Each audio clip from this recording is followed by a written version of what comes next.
warahmatullahi wabarakatuh. Kembali lagi di channel Coding Bay. Sekarang kita masih berada di full stack JavaScript course dan masih berada di JavaScript dasar ya. Nah, sekarang teman-teman, seperti yang kemarin saya jabarkan di seri atau di video tentang JavaScript ES6, itu menyinggung juga tentang kelas pada JavaScript. Nah, jadi awalnya itu JavaScript tidak mengakomodir masalah kelas atau OP secara langsung gitu, teman-teman. Jadi harus dibuat dalam bentuk function dulu, terus baru bisa buat kelas. Nah, sekarang di ES6 ke atas sudah ada sintaks atau fungsi kelas tersendiri, teman-teman. Kita buka aja ya, kelas JavaScript. Oke, ini saya coba buka ini aja teman-teman, yang dari W3 Schools. Oke, nah itu ya, baru ada di ES6 gitu teman-teman. Nanti boleh dicari aja dulu bedanya seperti apa sebelum adanya si kelas ini gitu teman-teman. Class definition ya, jadi ini kelas ini penting banget teman-teman ya, karena kelas itu termasuk object oriented programming, dan nantinya ketika kita ingin membangun sebuah aplikasi, kita akan banyak menggunakan framework yang berbasis OOP atau banyak menggunakan property atau banyak menggunakan tools-tools yang ada di dalam kelas ini teman-teman. Itu apa itu kelas sendiri itu ya, kita coba baca satu-satu. Definisi kelas: use the keyword class to create a class and always add the class to method. Ini ya, cara utamanya gini. Nah, pendefinisiannya kelas kayak gini ya teman-teman ya. Nah, kelas itu apa? Saya jabarkan sedikit. Kelas itu dia tingkat mirip seperti objek, namun dia lebih powerful teman-teman. Saya coba buka aja ya di code editor. Ini saya buat file baru aja, kita save dulu. Ini saya simpan di dokumen folder biasa. Ini saya namakan kelas, jangan lupa dikasih .js, kita save. Oke. Saya naruhnya di dokumen, oke, nggak masalah. Kita buka dulu terminalnya, cek bentar di situ enggak. Oke, kelas.js ya, oke, sudah ada, tidak masalah teman-teman ya. Jadi cara buat kelas tadi teman-teman, harus ada sintaks kelas dan konstruktor. Konstruktor ini seperti parameter teman-teman. Ini kata kita buat kayak gini, kelas misalnya apa, kelas fruit ini teman-teman ya, kita bisa tulisnya seperti ini, terus kita kasih kurung kerawal, udah jadi. Tapi jangan lupa tadi ditambah konstruktor. Nah, ini konstruktor ini tidak wajib teman-teman, tapi teman-teman bisa masukkan seperti ini penulisannya itu ya, konstruktor. Nah, ini dimasukkan state-nya atau propertinya teman-teman. Misalnya ini, wah, milih apa aja sih? Pertama ada name ya teman-teman ya, kemudian mungkin color sama taste gitu aja teman-teman ya, 3 ini dulu. Oke. Konstruktor ini sebagai pembangun properti dari si fruit. Jadi kalau kita tulis lengkapnya, kita tulis seperti ini teman-teman. This name, maksudnya di sini adalah mengacu ke kelas fruit. Jadi kalau kelasnya lain kayak misalnya this, misalnya kelas car, berarti di sini itu mengacu si car itu teman-teman ya. Kita boleh pakai this name, ini sama dengan name teman-teman. Kemudian kita bisa tulis this dot color sama dengan color, this dot taste sama dengan tes. Oke, saya berikan dulu teman-teman ya. Jadi constructor ini kan pembuangan teman-teman. Ini yang saya bilang mirip seperti parameter atau nanti argumen yang masuk ke si constructor fruit ini ketika bangun kelas fruit. Nanti bebas ya teman-teman ya. Nanti dia bisa dinamik karena fruit macam-macam jenisnya. Kita bisa membangun apa saja dari fruit ini. Nah, kita lihat teman-teman ya. Maksudnya this.name sama dengan name. Nah, name ini ngambilnya dari sini. Dan this.name ini kita mendeklarasikan state name milik si fruit. Gitu teman-teman. Jadi name yang sebelah kanan ini dari luar sini, dari constructor, dan ini datangnya dari luar, bisa diganti-ganti. Nah, ini pendeklarasian di dalam kelasnya tersebut. Itu teman-teman. Kita coba buka lagi. Ini teman-teman ya. Tuh, now you can create objects using this class. Nah, cara buatnya gimana tuh? Jadi kita namanya instantiate. Cara buat kelasnya, kan kita baru buat ini tuh semacam template-nya teman-teman. Ini baru semacam template. Nah, misalnya nih kita mau buat apa? Misalnya kita mau buat buah, lihat aja deh, buah mango ya, buat mangga. Nah, berarti kita bisa tulisnya gimana ya? Kita bisa tulis seperti ini teman-teman, new fruit. Nah, kenapa kita buat new fruit? Soalnya fruitnya ini kita sudah deklarasikan menjadi sebuah kelas. New itu sebagai instantiate-nya. Jadi kita mendeklarasikan bahwa mango ini adalah sebuah new class atau sebuah new dari kelas si fruit tadi. Kita masukkan ini teman-teman ya. Namanya apa? Namanya udah ada di sini mango.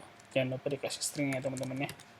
Soalnya kalau tidak pakai string, JavaScript tentunya tidak mengenali ini itu apa kalau tulis mango biasa. Kemudian colornya misalnya apa, color luarnya aja ya, green, bukan dalamnya, kita anggap luarnya aja. Tesnya apa? Tesnya misalnya minus itu sweet ini teman-teman ya. Oke, kita coba cek isinya seperti apa. Kita console.log mango, kita jalankan tolong jalankan class.js. Tuh, itu teman-teman ya. Nah, ini sudah ke instantiate. Apa bedanya dia sama objek biasa? Nah, kalau objek biasa kayak gini teman-teman. Misalnya, kita buat baru lagi ya. Kita buat di bawah deh, biar bisa tulis, biar tahu bedanya. Ini kita tulis kayak gini, mango dari kelas, biar teman-teman kelihatan bedanya ya. Kemudian kita deklarasi ulang lagi, karena kita pakai let ya teman-teman ya. Jadi kita bisa deklarasi ulang lagi. Kita bisa tulis kayak gini. Kita lihat apa bedanya. Ini kita kopas aja. Nah, ini kalau penulisan seperti ini apa teman-teman? Masih ingat namanya? Penulisan seperti ini. Nama lainnya adalah apa tuh? Literal ya, objek literal. Jadi kita bisa tulis kayak gini teman-teman. Kemudian colornya green, kemudian tesnya sweet. Teman-teman, kita konsol log yang bawahnya, mango dari kelas, mango dari objek, kita bedain ya. Ini kita tulis kayak gini biar teman-teman lihat bedanya seperti apa. Oke, kita jalankan. Oke, tuh teman-teman ya, kelihatan bedanya. Nah, kalau yang di atas yang sudah dideklarasikan dengan kelas, dia sudah terbentuk, sudah lebih terdefinisi menjadi kelas fruit. Dia ngebawa nama dari kelasnya. Sedangkan kalau objek, ya objek biasa gitu teman-teman, tidak terdefinisi. Dan ini nanti ada beberapa keuntungannya kalau menggunakan kelas gini teman-teman. Itu nanti mungkin kita akan bertemu keuntungan-keuntungan tersebut ketika nanti kita belajar di framework teman-teman ya. Framework seperti Mongo atau ya kita datang ya teman-teman ya. Jadi kita pakai Mongoose atau mungkin React ya teman-teman, React. Oke. Itu untuk cara menginstansiasi kelas. Nah, karena dia objek, dia juga bisa nyimpan metode ya teman-teman ya. Tuh. Jadi, seperti kemarin, dalam objek literal, di video objek, kita juga bisa menuliskan metode. Di sini kita juga bisa nih, menambahkan metode. Tulisannya gimana? Mirip teman-teman. Tinggal teman-teman declare, ya, sebagai function. Langsung ditulis saja namanya. Misalnya gini, present apa ya, misalnya petik apa namanya ya, tumbuh misalnya, atau kita kasih isinya grow aja lah ya, grow.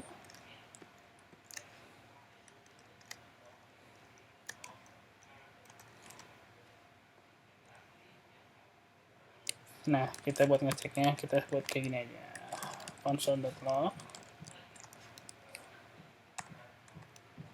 kita buat kayak gini, this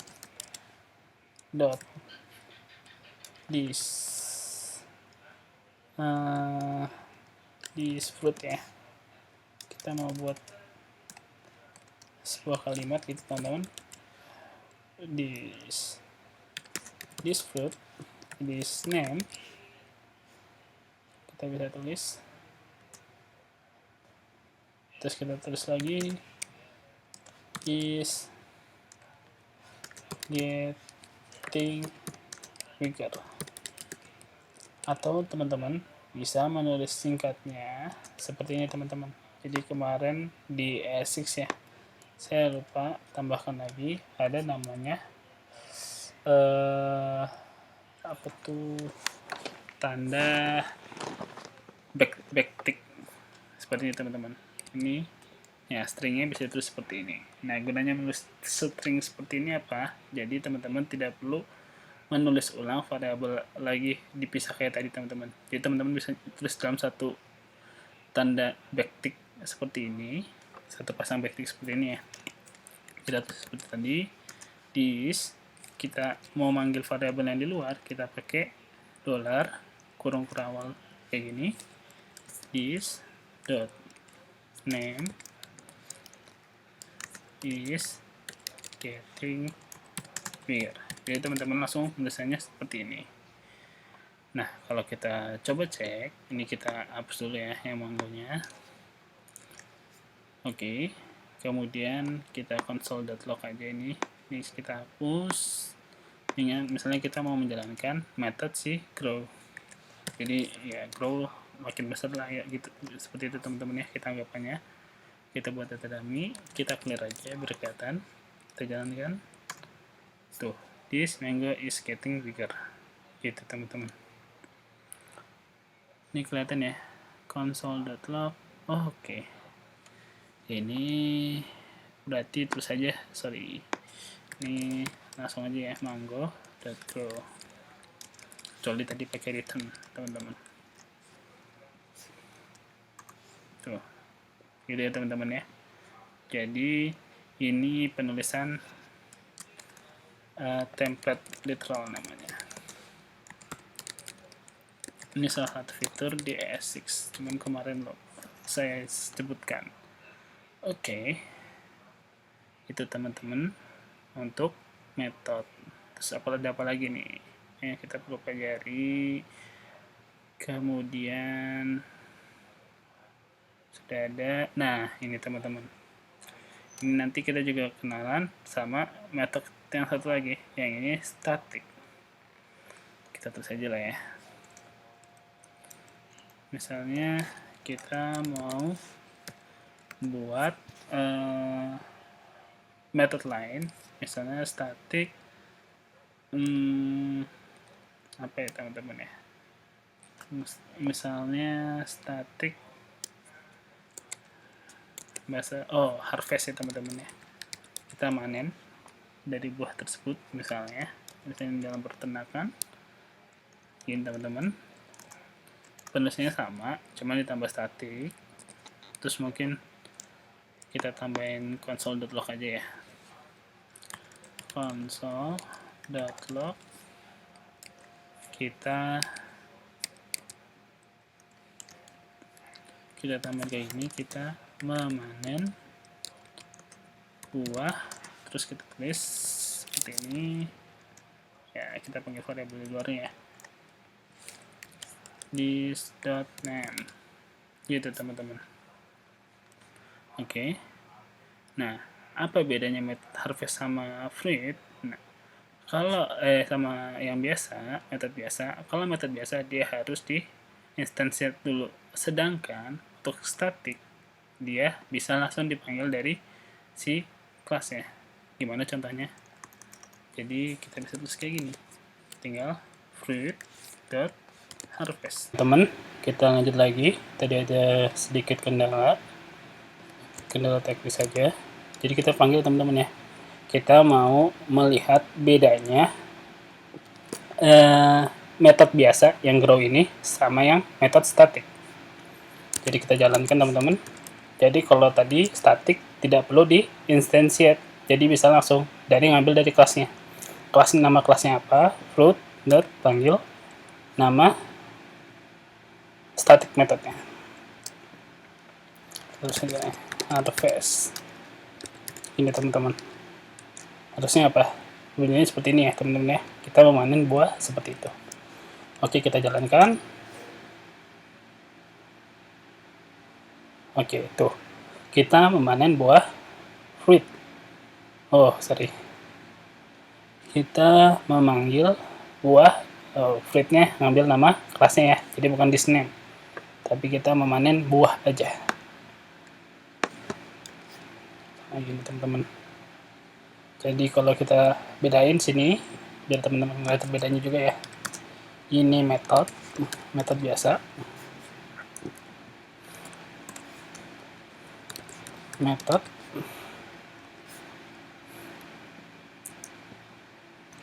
kemudian yang ini saya ganti jadi kita memanen buah, yang ini dari static, biar bedain teman-teman ya. Jalankan tuh teman-teman ya, seperti itu bedanya. Sampai sini teman-teman, ada pertanyaan mungkin? Kalau nggak ada, kita coba buka lagi. Saya close dulu. Oke. Nah, selain itu di kelas juga kita belajar namanya inheritance. Apa itu inheritance? Jadi inheritance kalau bahasa artinya kan pewarisan ya teman-teman ya. Nah, inheritance ini bertujuan untuk mengambil sifat-sifat kelas dari parent. Ya, kita menggambarkannya kelas yang utama itu sebagai parent. Kita mau ngambil sifat-sifatnya teman-teman. Nah, ini penggunanya menggunakan extends. Jadi maksudnya gimana? Kita bisa nulis seperti ini. Ini kita hapus dulu teman-teman ya. Nah, itu kan ada fruit ya. Misalnya kita mau extend siapa? Kan fruit lebih global ya. Kita mau misalnya kelas buah mango misalnya. Atau apple deh, tadi kan mango deh. Apple sama dengan extends fruit. Ini teman-teman, misalnya seperti ini. Kalau teman-teman tulis seperti ini, semua kelas atau sifat constructor, baik itu constructor maupun method maupun static method milik fruit, sekarang juga dimiliki oleh si kelas apple. Contohnya gimana? Misalnya kita manggil static harvest ya. Jadi kan tinggal apple dot harvest, jangan lupa di info karena ini dia method atau function. Ini kita clear dulu biar jelas. Kita jalankan teman-teman. Tuh, kita memanen buah static method. Jadi sama aja ya teman-teman. Ini saya tulis namanya, ini adalah inheritance. Oke. Inheritance gitu teman ya. Gitu teman-teman. Kemudian dia juga bisa ngebawa jadi dia bisa milih nih mana aja ya perlu dibawa oleh Apple terhadap fruit yang tadi gitu. Kita bisa milihnya kayak gitu teman-teman. Konstruktornya sama kita ya teman-teman ya. Kita bisa pakai super saya lihat lagi teman-teman, mana ya super belum ada ya teman-teman ya. Jadi kalau super itu kita coba aja lagi ya, saya agak lupa tapi kita coba aja. Super kita mau bawa name aja langsung diganti ya teman-teman ya.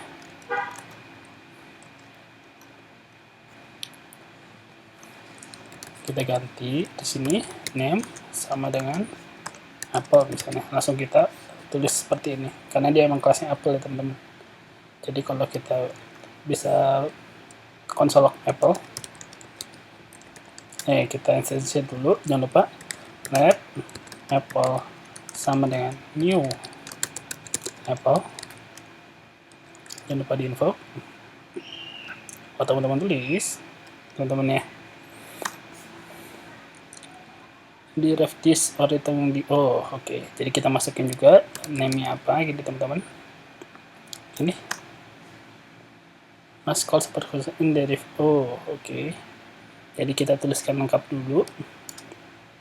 Misalnya tadi ada apa aja di atas, color sama test itu teman-teman. Color test. Must call super constructor in the ref class. Oke. Ini penulisannya saya lupa teman-teman. Saya pas cut dulu ya. Jadi penulisannya di dalam sini. Oke. Ini kita rapihkan, kita jalankan dulu aja buat ngecek teman-teman. Cooper 6. Waduh, kenapa ini teman-teman? Unexpected token. Ini teman-teman ya. Kita jalankan.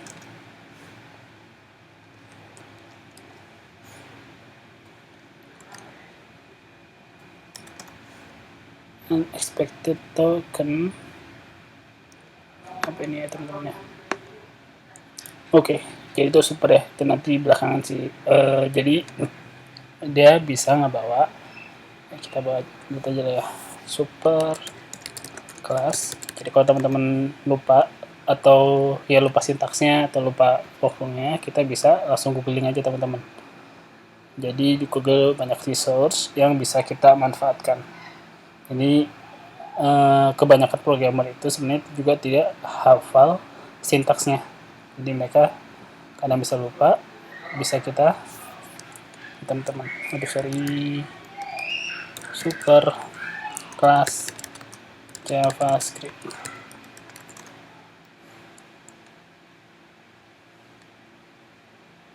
Sini ada nggak ya? Kondisinya lagi. Oke.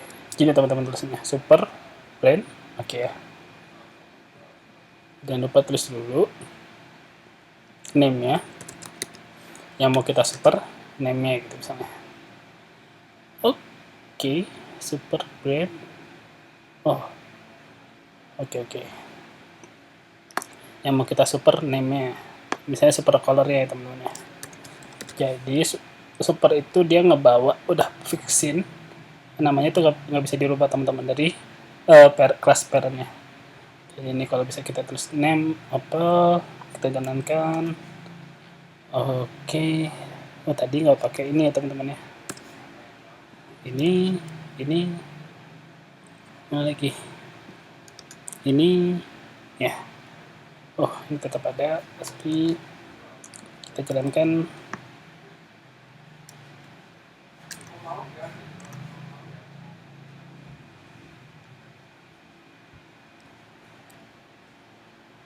Oh iya, kita lupa konsol log si Apple ya. Kita mau lihat isinya si Apple seperti apa. Kita jalankan. Tuh teman-teman ya. Name Apple, color undefined. Nah, soalnya kita belum nge-define nih. Jadi misalnya kita tulis aja nih. Apa tesnya apa ya teman-teman ya. Jadi misalnya kita mau ngebawa color itu apa ya misalnya. Colornya Apple red. Kemudian tesnya misalnya situ ya.